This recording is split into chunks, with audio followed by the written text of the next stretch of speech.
Hello students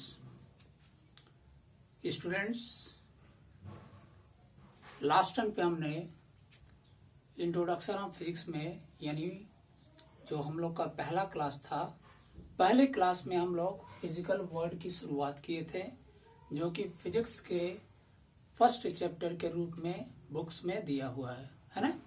यानी physics का पहला चैप्टर जो है फिजिकल वर्ल्ड है। फिलहाल ये एग्जाम पॉइंट ऑफ व्यू से नहीं, लेकिन नॉलेज के पॉइंट ऑफ व्यू से इम्पोर्टेंट है। तो लास्ट टर्न पे हम लोग इसकी स्टार्टिंग किए थे। तो लास्ट टर्न पे हमने क्या बताया था, ओरिजिन ऑफ फिजिक्स बताया था, फिजिक्स क्या है और साइंस क्या है, ये सारे टर्म्स हमने डिस्क्राइब किया था। आज स्टूडेंट्स हम बताएंगे स्कोप ऑफ फिजिक्स, है ना। स्कोप ऑफ फिजिक्स क्या है, ठीक है students. The scope of physics is very wide, है ना। जो फिजिक्स के स्टडी का इस दायरा है, रेंज है, वो काफी बड़ा है, यानी बहुत ज्यादा विस्तृत है।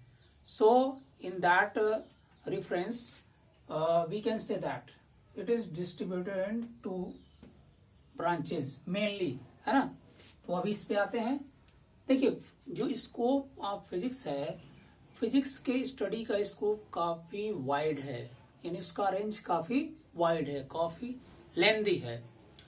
पहला क्या, पहला जैसे हम लॉन्ग रेंज ऑफ स्केल बोलते हैं, यानी magnitude of mass, distance, time, इन सब का जो मैग्नीट्यूड होगा काफी ज्यादा होगा।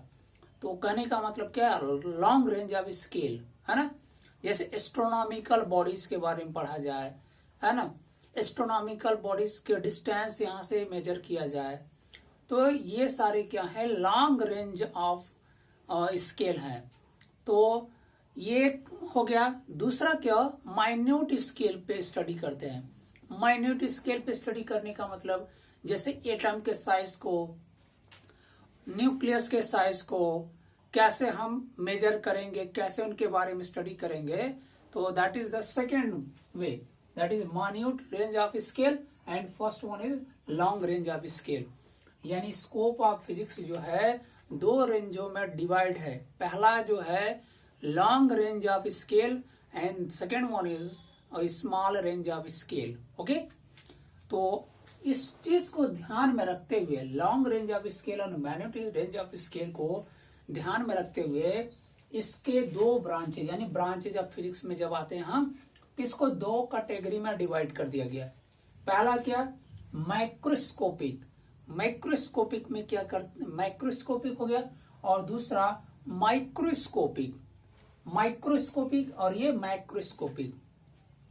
माइक्रोस्कोपिक में हम क्या पढ़ते हैं, लॉन्ग रेंज ऑफ स्केल इस अंतर्गत स्टडी करते हैं, और माइक्रोस्कोपिक में क्या करते हैं, स्मॉल रेंज यानी माइन्यूट रेंज ऑफ स्केल का स्टडी करते हैं। यानी माइन्यूट जैसे क्या होगा, माइक्रोस्कोपिक में क्या होता है, जैसे हम क्या करते हैं, एस्ट्रोनॉमिकल डिस्टेंस है, यानी एस्ट्रोनॉमिकल बॉडीज के बारे में स्टडी करते हैं, है ना। जैसे स्टार का यहाँ से डिस्टेंस क्या होगा, ऐसे जो एस्ट्रोनॉमिकल फिजिक्स है that will be related to microscopic, है ना। And it's a main branches, we can say that the main branches, one of the branch we can say classical physics. Classical physics में हम क्या बोलते हैं, इसी को क्लासिकल मैकेनिक्स भी बोलते हैं, है ना। क्लासिकल फिजिक्स और we can say that classical mechanics, and in microscopic we can say that quantum mechanics, है ना। अब क्लासिकल मैकेनिक्स के रिकॉर्डिंग हम क्या क्या जो है ब्रांचेस पढ़ेंगे, मैकेनिक्स पढ़ेंगे, ऑप्टिक्स पढ़ेंगे, थर्मोडायनेमिक्स पढ़ेंगे, इलेक्ट्रोडायनेमिक्स पढ़ेंगे। यानी जो पूरा फिजिक्स का सिलेबस है, यानी ब्रांचेज है जो हमें स्टडी करने हैं मेनली।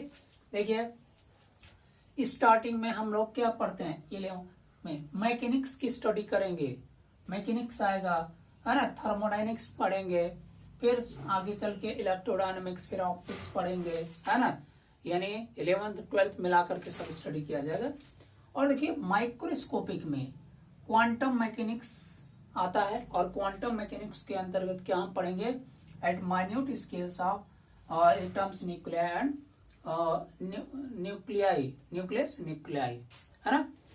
तो देखिए, हमारे कहने का मतलब क्या है, the scope of physics is very wide, यानी इसका जो दायरा है बहुत ज्यादा है। उस चीज को ध्यान में रखते हुए इसके दो पहलू हैं। फर्स्ट वन क्या है, हम इसमें जो स्टडी करते हैं, जो भी नेचुरल फिनोमेना का या नेचर का स्टडी करते हैं, लास्ट टाइम पे हमने बताया था physics is the study of, physics is the subject regarding this we study about nature. Earlier it was called natural physics, natural science. Earlier physics was known as natural science, है ना। तो देखिए उस चीज को अगर देखा जाए कि नेचर में तो माइन्यूट स्केल पे भी स्टडी करने के लिए ऑब्जेक्ट हैं और लॉन्ग रेंज पे भी स्टडी करने के लिए भी ऑब्जेक्ट्स हैं। तो इसको, इन चीजों को ध्यान में रखते हुए दो कैटेगरी में डिवाइड किया गया, माइक्रोस्कोपिक एंड माइक्रोस्कोपिक। माइक्रोस्कोपिक के अंतर्गत हम क्लासिकल फिजिक्स पढ़ते हैं, यानी क्लासिकल मैकेनिक्स, और regarding this mechanics, optics, thermodynamics, electrodynamics, इन सब का हम बारी बारी अध्ययन करेंगे, स्टडी करेंगे। फिलहाल अभी इंट्रोडक्शन में मैं ये सारी चीजें बता रहा हूँ। माइक्रोस्कोपी में देखिए क्वांटम मैकेनिक्स का regarding at minute scale of atoms, nuclei and nucleus के बारे में स्टडी करते हैं हम लोग।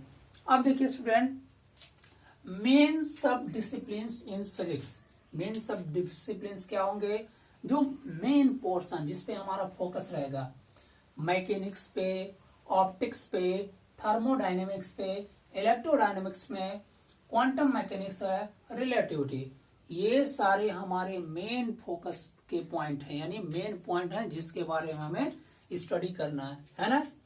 तो ये सारी चीजें हो गई student, these are the branches of science, sorry physics, which we have to study. Okay, now if we talk about excitement of physics, excitement of physics क्या है। देखिए नेचर में इतने एक्साइटेड इंसिडेंट होते हैं, ये ऐसे ऐसे फिनोमेना है जिसमें बहुत ज्यादा एक्साइटमेंट है। तो अब जैसे देख रहे हैं एक्साइटमेंट में क्या हो गया, एक्साइटमेंट में देखिए अचानक से स्टॉर्म का आना, है ना, ऐसे बहुत सारी चीजें हैं जो नेचुरल फिनोमेना है जो एक्साइटमेंट के लिए जाने जाते हैं। तो एक्साइटमेंट ऑफ फिजिक्स, फिजिक्स में स्टडी करने के लिए चीजें ऐसे हैं, यानी टॉपिक्स, कंटेंट ऐसे हैं जिसकी जानने की आवश्यकता हमारी बार बार बनी रहती है। वही if there is sunrise early in the morning, you can say that why it is red. In the similar way we can say that in evening it is red, at other times it is not red। ऐसे ही जो है और भी घटनाएं हैं, जैसे clear sky always looks blue, है ना। और in ocean, you know that in ocean क्या होता है, दो ओशियन के जो वाटर होते हैं मिक्स नहीं करते हैं, वहां पार्टीशन टाइप का होता है। ऐसा क्यों होता है, ये सारी चीजें। अभी देखिए जो हम लोग डिश खाते हैं, जो भी भोजन हम लोग करते हैं, अगर वो ठंडा है तो क्या होता है, उतना टेस्टी नहीं लगता है। अगर वही गर्म रहता है तो ज्यादा टेस्टी लगता है। Behind this there is a reason of physics. If we study about surface tension, there is A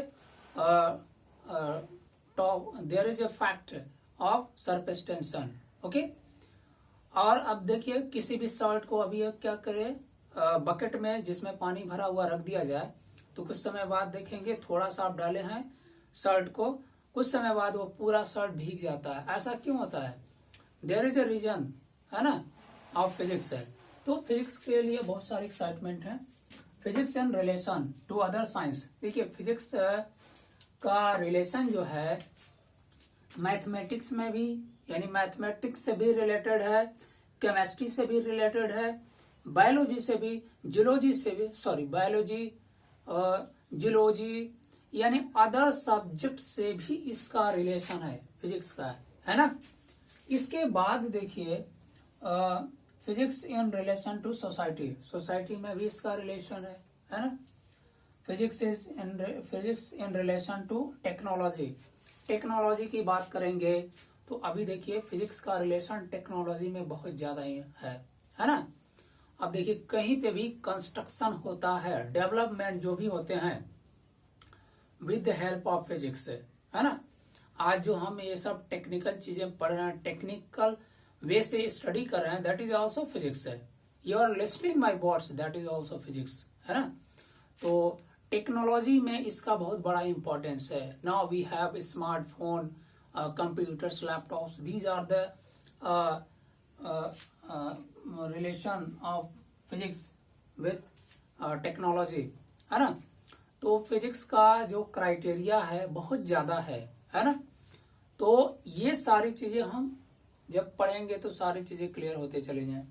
mainly हमारा बताना यह था कि ब्रांचेज ऑफ फिजिक्स के अंतर्गत हम ये सारी चीजें स्टडी करेंगे। अब स्टूडेंट, इसके बाद एक लेक्चर और मैं इंट्रोडक्शन का दूंगा, उसके बाद हमारा इंट्रोडक्शन का जो कंटेंट है वो खत्म हो जाएगा।